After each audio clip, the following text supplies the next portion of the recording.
আপনাকে না সকালে বলে গেলাম একজন লোক পাঠাতে বাসায়, লোক এখনো পাঠাননি কেন? তুমি একা আলুর পথে আসলে তো হবে না, আমার পুরো পরিবারকে আলুর পথে নিয়ে আসতে হবে। আঙ্কেল, আমি আপনার কথাটা বুঝতে পারতেছি, কিন্তু আমার বাবা মার আমি চিনি তো, এটা সম্ভব না। তাহলে তো আমার মেয়েকেও তোমার হাতে তুলে দেওয়া সম্ভব না। তার চেয়ে তুমি বরং আমার মেয়েকে ভুলেই যাও।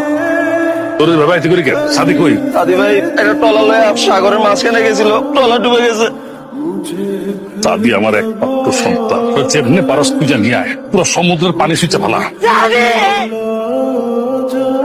আমার অনেক ভালোবাসি।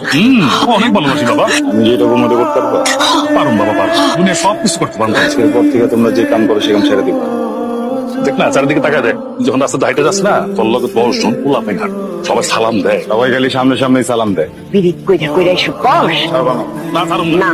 আসলে ছাড়বা না? না মা, বাবা না মামা, আমরা আজকে থেকে আর এই 2 নম্বর পথে হাঁটবো না। স্বাভাবিক জীবন যাপন করুন। আপনার আঙ্গুলকে দোয়া করেন, পারলে আমাদের ক্ষমা করে দিয়ে।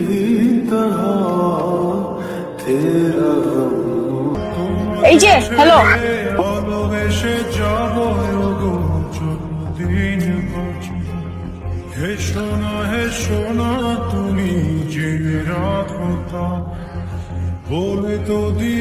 ভয় পাওয়ার কিছু নাই, মজা করতেছে বলো ভাই। মামুনি চলো আমরা বাসায় চলে যাই। চলো। দাঁড়াও, উনি চলো আমরা বাসায় যাই। নাম কি? মিষ্টু? হ্যাঁ, আপনার নাম জানেন কিভাবে? পুরো ফ্যামিলির নাম জানি। শোনো, এই যে আমার দেখে ভয় পাওয়ার কিছু নাই, আর যে যা বলছে সব কানে নিবা না। চো, আমি দেখতে একটু অন্যরকম, মানুষ ভালো, সহজ সরল।